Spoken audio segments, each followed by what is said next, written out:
Sir చెప్పండి sir, చెప్పండి చెప్పండి. సరే సరేనండి, నేను పిలిపించి మాట్లాడతాను. నేను మాట్లాడతాను సార్. పిల్లాడు వచ్చాడా ఈరోజు? అలాగే అలాగే మాట్లాడతాను.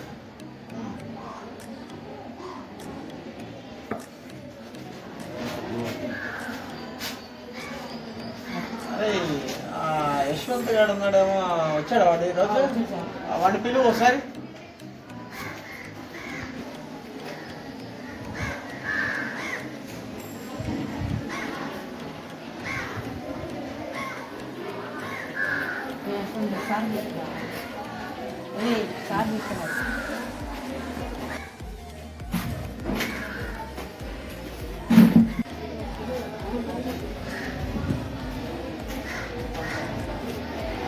నీకోసం చూస్తున్నప్పుడు దాకా ఏంటి మరి విషయం? ఏం లేదు, అంతా ఓకేనా? ఏంటా మీ నాన్నగారు ఫోన్ చేశారుగా, ఏం చేసి వచ్చావు? మా పక్కింటి బండి కొన్నాడు సార్, నాకు ఇబ్బంది తగ్గలేదు.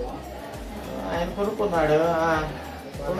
మా నాన్న కూడా కొనిమన్నాను సార్, కొనిపెట్టలేదు. కొనిపెట్టలా?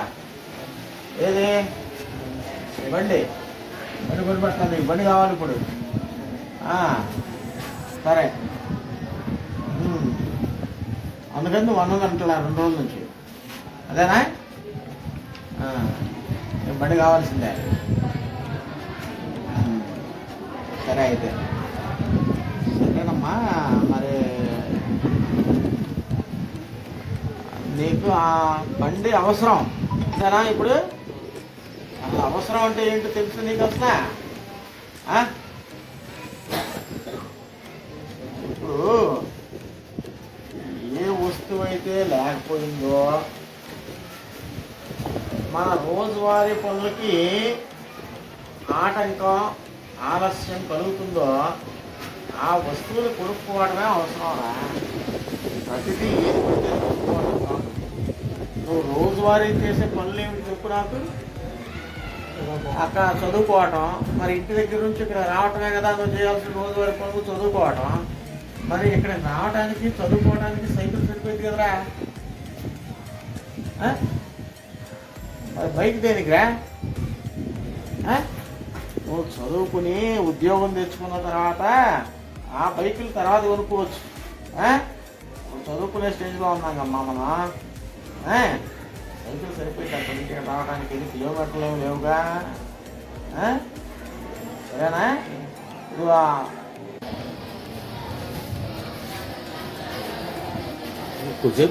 ఈ విషయాన్ని ఇంకా జానీ మేష్ గారు ఇంకా వివరంగా చెప్తారు, కానీ మేషారెడ్డి కొద్దిగా ఇబ్బందిగా ఉన్నాడు, చూడండి కొద్దిగా. అయితే ఇలాంటివి ఏమన్నా కోరిక ఉన్నప్పుడు ఏం చేయాలంటే బట్ అమ్మటే తీర్చుకోవాలని ప్రయత్నం చేయకూడదు. ఇప్పుడు నువ్వు బండి కొన్నావు, మనకి ఎంత అవుతుంది? ₹1,00,000 అవుతుంది, అవునా? ఆ 1,00,000 బయట తీస్తే ఎంత అవుతుంది? వడ్డీకి 2,000 కట్టాలి, 1,00,000, అవునా? మళ్ళీ ఎదురు దానికి ఏం చేయాలి? ఆయిల్ పోపియాలా? దానికి ఖర్చా, అవును కదా?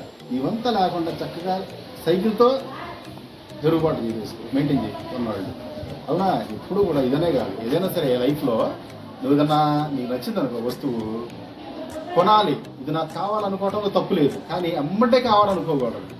ఈ వస్తువుని మనం ఎప్పటికైనా కొనాలి అని నువ్వు మనసులో అనుకోవాలి, అర్థమైందా?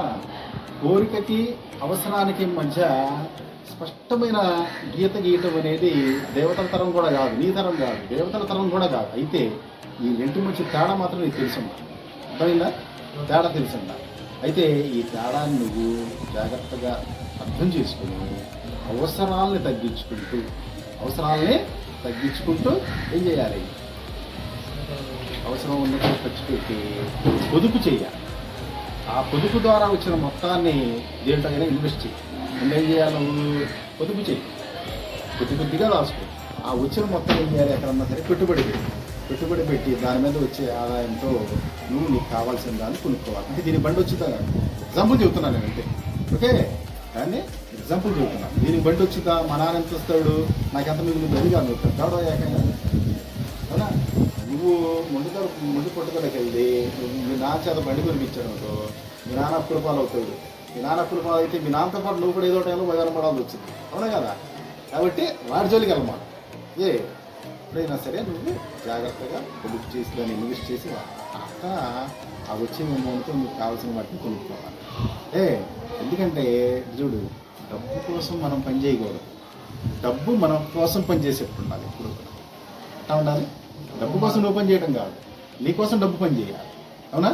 ఎందుకనంటే ఈరోజు money good slave bad master. అర్థమైందా? డబ్బు మన మీద ఆధిపత్యం ప్రయత్నించే అవకాశం ఇవ్వాలి, డబ్బుకు మనం దాసోహం అనుకోవాలి, డబ్బు చేత మనం పని చేయించాలి. కానీ అర్థమైందా? నువ్వేం చేస్తావంటే నేను నాన్న చెప్పినట్టు ఆ సైకిల్ తీసుకుని చక్కగా చదువు పూర్తయ్యాక నీకు ఏదో ఒకటి బండి కొనుక్కుంది. కానీ అప్పుడు ఏం చేస్తా, మీ నాన్న ఇచ్చిన డబ్బులతో కొద్దిగా దాచి అమౌంట్ రాసుకో. ముందు నువ్వు పొదుపు చేయడం అలవాటు చేసుకో, ఉన్న దాంతో సరిపెట్టుకుని నిర్మించుకుని పొదుపు చేయడం అలవాటు చేసుకో. సరేనా? ఓకేనా? Very good. చదువు మీరు పెద్దలేదు.